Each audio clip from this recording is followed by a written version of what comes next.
Wie ist das mit Steuern bei Konzertcoop? Gute Frage, Sine.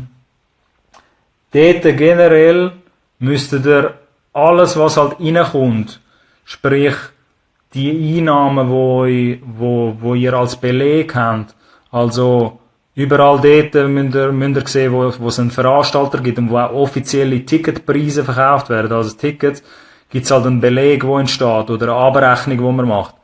Weil es gibt nicht immer einen Lohnausweis.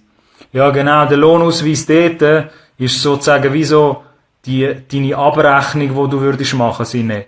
Also wenn ihr wie so eine eigene Kasse habt, das kommt ein bisschen darauf an, wenn halt die Verkäufe digital passieren über einen Veranstalter, dann ist es ziemlich einfach herauszufinden über den Veranstalter oder halt der die Abrechnung macht, wie viele Tickets verkauft worden sind, was dein Cut ist, was man da als Künstler mit dem Booker, mit dem Veranstalter abgemacht hat.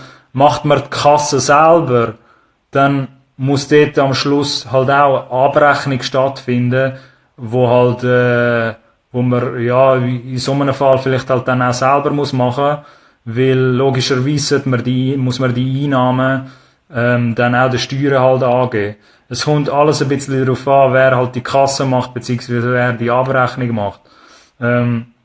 Solange man als Künstler kann identifizieren, wie viele Tickets verkauft worden sind, wie teuer die Tickets sind und wie viel am Schluss auf der Abschlussrechnung ist. Also wie viel Plus man gemacht hat oder auch Minus, so.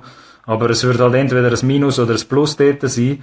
Solange man diese Sachen identifizieren kann, kann man am Schluss einfach eine einfache Einnahme-Ausgabenrechnung machen zu der Tour und dann kann man das der Steuer halt auch beilegen.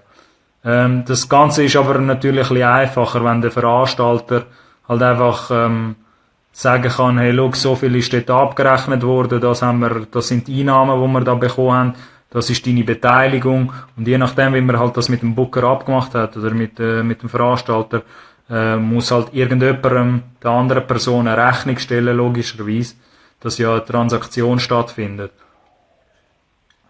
Aber dort würde ich empfehlen, einfach alle Belege, so gut es geht, aufzubewahren und nicht so eine Ghetto-Mentalität haben, dass man sich denkt, ja, später macht man dann so ein bisschen eine Milchbubi-Rechnung. So für 100, 200 Stutz passiert da jetzt, glaube ich, nicht etwas, aber wenn es dann irgendwann in einem vierstelligen Bereich ist, so sollte man das auch richtig alles protokolliert haben. Auch für einen selber ist das gut, einfach, dass man weiß, was dort passiert. Genau. Insgesamt aber muss man das wirklich alles ein bisschen als Business anschauen. Und Sine hat das gut gefragt da, oder gut aufgezeigt.